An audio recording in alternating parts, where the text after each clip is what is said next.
Son estas personas. Bueno, el verso 4 lo dice de esta manera. Dice, así que convocó de entre el pueblo a todos los jefes de los sacerdotes y los maestros de la ley.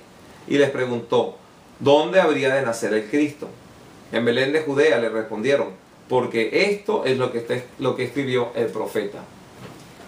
Los sacerdotes y los escribas, los maestros de la ley, aquellos que tenían el conocimiento de las escrituras, no tuvieron ningún tipo de dudas para poder decirle a Herodes dónde estaba por nacer el Mesías.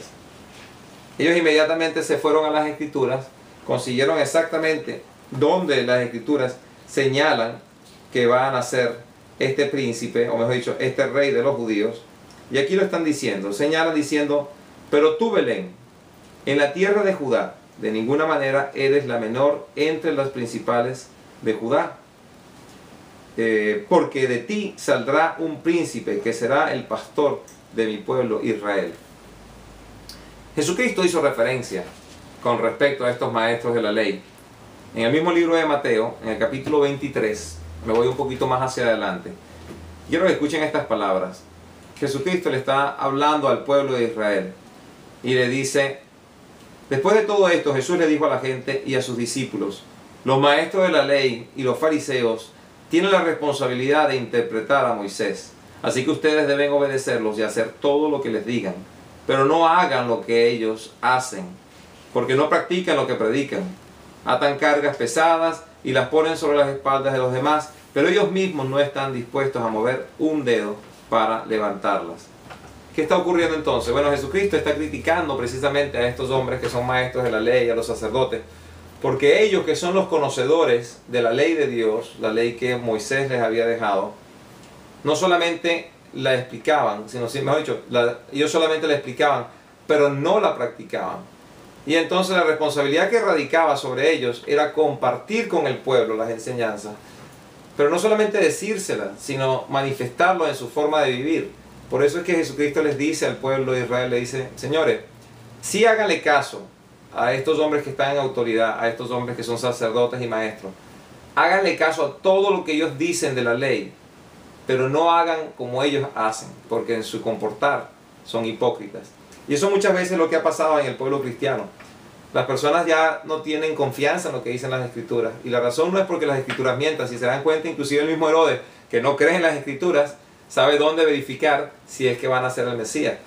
Lo que ha pasado es que aquellos que han dicho ser cristianos, su comportamiento no ejemplifican las escrituras. Entonces la gente está cansada de escuchar palabras vacías porque, como dicen, una fotografía revela 1000 veces más que las palabras, ¿verdad? Bueno, imagínense lo que revela una acción. A una persona se le puede hablar de amor, pero si le hablas de amor y nunca se lo demuestra, la persona no sabe lo que es el amor. Vamos a continuar adelante y vamos a darnos cuenta dónde radica aquí la obediencia. Primero lo vimos al final del primer capítulo, cuando dice que José, habiendo escuchado lo que le dijo el ángel en el sueño, fue obediente, ¿verdad? Él tomó a su esposa, se casó con ella y le pusieron por nombre al niño Jesús. Esas fueron las instrucciones del ángel. Toma a tu esposa y llámalo Jesús. Y eso fue lo que hizo. Así que eso es un acto de obediencia. Luego, aquí nos damos cuenta que estos hombres cuando llegan a Jerusalén están buscando al rey, se consiguen con Herodes. Él le pregunta a los sacerdotes dónde puede ser que lo han de conseguir.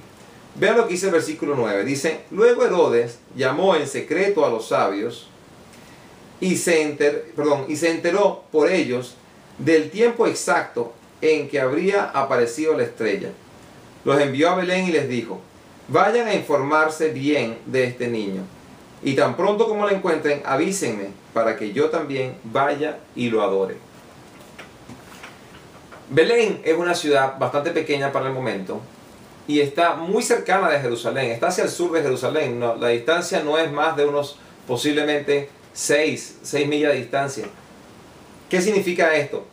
Que con haber caminado 3-4 horas hubiesen podido haber estado allí, no hubiese sido nada difícil. Y digo, ustedes pensarán, bueno, pero 6 millas no es muy distante como para caminar tanto tiempo. Estamos hablando de zonas pedregosas, no estamos hablando de las vías que tenemos hoy en día. Depende también la hora del día, a la velocidad que la gente pueda viajar. Pero con esto simplemente les estoy diciendo que la distancia no es muy grande. Si Herodes verdaderamente hubiese querido ir a adorar a Cristo, se lo hubiese hecho muy fácil simplemente decirle a los sacerdotes, mejor dicho, en este caso a los sabios del oriente o los magueos, voy con ustedes, déjenme que me preparo y los acompaño, también quiero conocer al rey de los judíos. Yo creo que una de las razones por las cuales Herodes no quiso ir en ese momento es porque no es como explica la tradición que habían 3 reyes magos.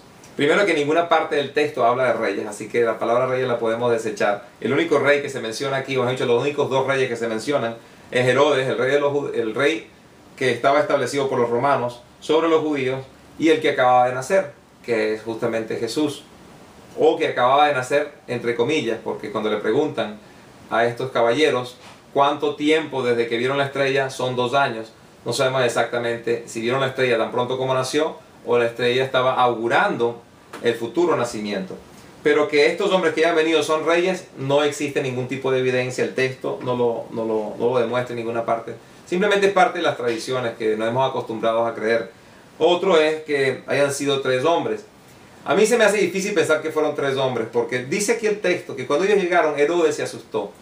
Y Herodes, si lo vemos desde un punto de vista histórico, no es un hombre que cuando se asusta actúa con mucho cariño. Lo vamos a ver un poco más adelante. De hecho, Herodes, históricamente hablando, fue un déspota. Mató a su esposa, mató a sus hijos. Así que yo no creo que simplemente hayan sido 3 hombres que se le aparecieron y le dijeron: estamos buscando al rey judío para poder adorarlo. Posiblemente era una delegación grande que los acompañó. Y si venían del oriente, que son caminos muy peligrosos, probablemente era una delegación no solamente grande, pero muy bien custodiada y bien armada. Así que eso sí le pudo haber infundido algún tipo de temor a este hombre llamado Herodes. Miren lo que va a pasar. Él les dice que vayan, que consigan al niño, que él también quiere ir a adorarlo. Jesucristo en este libro llamado el Evangelio de Mateo va a ser adorado en diferentes oportunidades, en 10 diferentes veces. Quiero que lo sepan. Hay adoración directa a Jesucristo. Y eso es muy interesante y muy importante. Porque cuando Cristo es confrontado en el desierto por Satanás, y Satanás le dice: yo todos los imperios y todos los reinos y todas las riquezas del mundo te las entrego a ti, si tú te humillas ante mí y me adoras. Jesucristo le dijo algo muy profundo, muy importante: solamente a Dios has de adorar. Pero Dios acepta la adoración de hombres para con Él, cosa que nos demuestra que verdaderamente cuando lo llamaba Emanuel, el ángel, quería decir que es Dios hecho hombre que vive entre nosotros. Miren cómo continúa aquí el pasaje. Dice: vayan e infórmense bien de ese niño, y tan pronto como lo encuentren, avísenme, para que yo también vaya y lo adore. Después de oír al rey, siguieron su camino, y sucedió que la estrella que habían visto levantarse iba delante de ellos, hasta que se detuvo sobre el lugar donde estaba el niño. Al ver la estrella, se llenaron de alegría. Cuando llegaron a la casa, vieron al niño con María, su madre, y postrándose, lo adoraron. Nuevamente, adoración hacia Jesús. Dice: abrieron sus cofres y presentaron como regalos oro, incienso y mirra. Posiblemente la tradición de que habían 3 reyes que fueron, piensan que son reyes porque los regalos que están llevando pues son muy valiosos. El oro, por supuesto, sigue siendo muy valioso, pero para esta época también tenía mucho valor el incienso y la mirra. Aparte de eso, son 3 regalos. Posiblemente del hecho de que hayan sido 3 regalos es donde surge la tradición de que eran 3 hombres los que fueron a visitar. El texto no necesariamente indica eso. Lo interesante es que llegan, ven a Jesús y lo adoran, habiéndose postrado ante Él.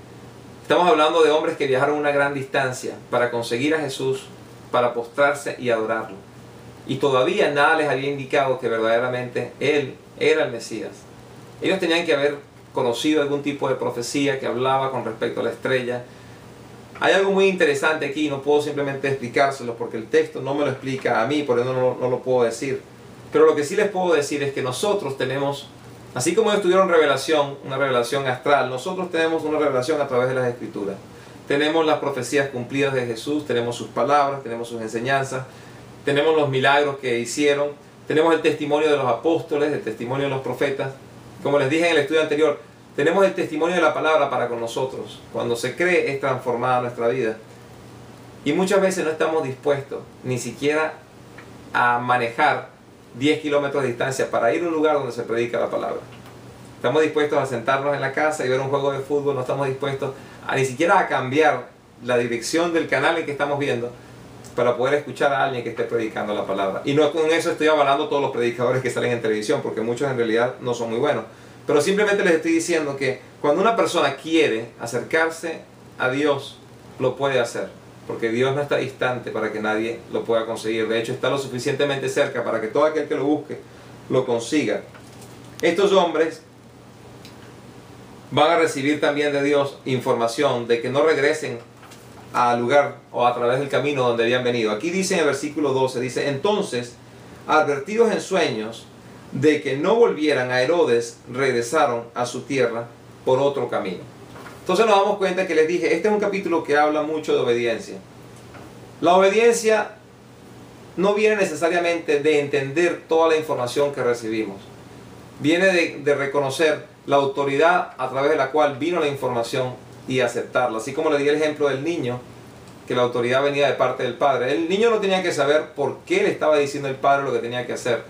La obligación del niño simplemente era ser obediente. Estos hombres no tenían por qué preguntarse con respecto a la autoridad del sueño. Simplemente tuvieron que ser obedientes. ¿Quieren darse cuenta cuál es el resultado? Bueno, aquí lo dice, versículo 13, dice: cuando ya se habían ido, un ángel del Señor se le apareció en sueños a José y le dijo: levántate, toma al niño y a su madre, huye a Egipto y quédate allí hasta que yo te avise, porque Herodes va a buscar al niño para matarlo. Sabemos muy bien qué ocurrió, ¿verdad? Sí, José tomó a la madre del niño y se fueron, por supuesto, a Egipto.